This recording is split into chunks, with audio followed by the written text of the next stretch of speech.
फिर निवेदन करूंगा, दुनिया में ऐसा कोई समस्या नहीं जिस समस्या का कोई निदान नहीं। हर समस्या का निदान है, पर निदान किसी दूसरे के पास नहीं, निदान केवल मेरे भोले नाथ के पास में है। आपको अगर किसी समस्या का सफल आनंद चाहिए तो शंकर की शरण में जाओ।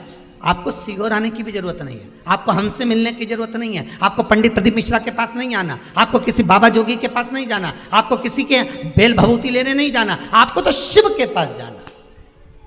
जो शंकर की वस्तु है उसको स्वीकार करो, बस शंकर की वस्तु को स्वीकारिए।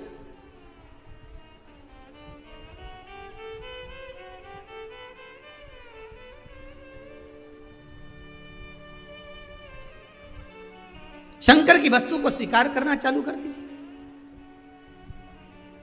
अरे भाई, शिव महापुराण की कथा तो यहां तक कहती है, यहां तक वर्णन कर रही है, जिस व्यक्ति की नौकरी नहीं लगती, सर्विस नहीं लगती, हर जगह पर अप्लाई कर रहा है, बार बार इंटरव्यू देने जा रहा है, लगातार उसको अगर सफलता प्राप्ति नहीं हो रही है तो धतूरा ढूंढो। धतूरा कहीं बाजार में नहीं मिलेगा, किसी वृक्ष से धतूरा तोड़ लिया, कुछ मत चढ़ा, तू शंकर जी के मंदिर में जाकर तेरा नाम और गोत्र बोल और शिव जी को धतूरा चढ़ाना चालू कर दे और बाबा से विनती कर, धतूरा चढ़ाना चालू कर। अब धतूरा कोई बहुत कीमती होता है क्या? बहुत पैसे का मिलेगा क्या? कहीं पे भी मिल जाएगा। धतूरा तोड़ और चढ़ा शंकर जी को। रोज नियम बना ले कि एक धतूरा मैं शंकर जी को चढ़ाऊंगा, प्रतिदिन चढ़ाऊंगा, शिव जी से जाकर निवेदन करूंगा प्रतिदिन। शंकर जी की प्रिय वस्तु में धतूरा, बेलपत्र आदि कादि की तो है, क्या है? चढ़ा रोज एक धतूरा, फिर वही धतूरा जिसकी यहां तू इंटरव्यू देने जा रहा है उसी के सिर पे चढ़ गया। जो तूने शिव जी के चढ़ाया वही धतूरा वहां चढ़ा है, तो क्यों चिंता करता है? प्रसन्न करने के लिए पहले नंबर पर है एक लोटा जल, सारी समस्या। दूसरे नंबर पर है भगवान शंकर के मंदिर में जाकर झाड़ू लगा लेना, सफाई कर लेना, बुआरी लगा देना, शंकर जी के मंदिर को साफ कर देना।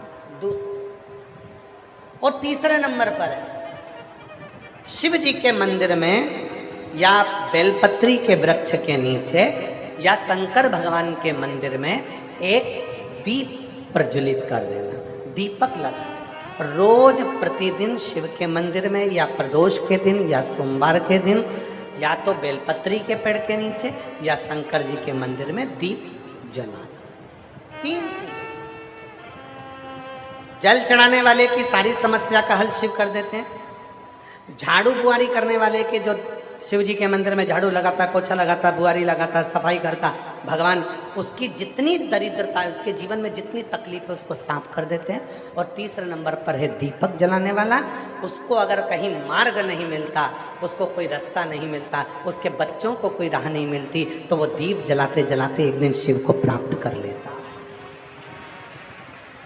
पशुपति व्रत में कितने दिए लगाए जाते हैं? जम के बोलो जरा। 6। 5 दिए मंदिर के अंदर, 1 दिया अपने घर के। बहुत सावधानी से सुनना कथा। अब कई लोग प्रश्न करते हैं कि ये 6 दिए ऐसा क्या करते हैं? 5 कर्मेंद्री 5 ज्ञानेंद्री का दिया शिव के मंदिर में, हमारी सारी इंद्रियां आपको समर्पित है। और 1 दिया मन का, 11वीं इंद्री का अपने दरवाजे पर। मेरे बाबा, आप उन इंद्रियों को संयमित कर कर मेरे मेरे पंच महादेव, हे मेरे पंच कैलाश, हे मेरे पंचानन, हे मेरे शिव, कृपा करने वाले, आप इस दरवाजे पर आकर हमारे जीवन के सारे दुखों को, कष्टों को समाप्त कर दो। एक पत्र है, अच्छा है, एक पत्र अच्छा है, देखिए।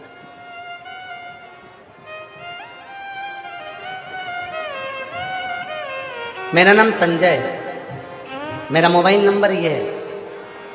मैं हरियाणा के करनाल असंध से हूँ। मैं हरियाणा के करनाल के असंध से हूँ। कहीं बैठे हो तो हाथ हिला सकते हैं। पत्र एलईडी पर पढ़ते जाएं आप लोग, साथ में पत्र को पढ़ा करो एलईडी पर। मैं हरियाणा करनाल असंध से हूँ गुरु जी। एक लोटे जल का क्या महत्व करूं, मुझसे पूछे कोई। एक लोटा जल ने हमारे जीवन को बदल दिया। मेरे भाई के लड़के को 2008 से चंडीगढ़ के पीजीआई से इलाज चल रहा था। उसको एक बीमारी है, वो बीमारी बहुत भयंकर है, जिसको थैलीसीमिया कहते हैं। उस बीमारी का नाम है थैलीसीमिया। इस बीमारी में शरीर में खून नहीं बनता है। हर 15 दिन में खून देना पड़ता है, इसमें शरीर में खून नहीं बनता। मेरे भाई के बच्चे को थैलीसीमिया हो गया 2008 से, अभी क्या चल रहा है 2026। बीमारी कब लगी 2008 में। उसको थैलीसीमिया हो गया, जिसमें शरीर में खून नहीं बनता है।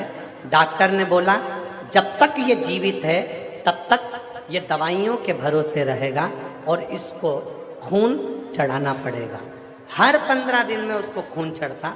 बहुत परेशान हो गए गुरुदेव। दवाई देते देते 2008 से, दवाई देते देते 2023 में पहली बार किसी ने हमारी यहाँ बताया पत्नी को कि वो सीहोर वाला बाबा है, कथा कहता है, सुना है। उसका धाम है कुबरेश्वर धाम, वो सीहोर में है। सीहोर वाला बाबा के कुबरेश्वर धाम पर जाओ, कंकर शंकर की पूजन करो, वहाँ का रुद्राक्ष लाओ, उस रुद्राक्ष को पानी में गलाओ और वो पानी अपने बेटे को पिलाओ। अगर हो सके सीहोर में कंकर शंकर की भूमि पर अगर कथा सुनने को मिल जाए तो समझ लेना कि सोने में सुहागा हो गया। तब तो हमने विचार करा क्या करें।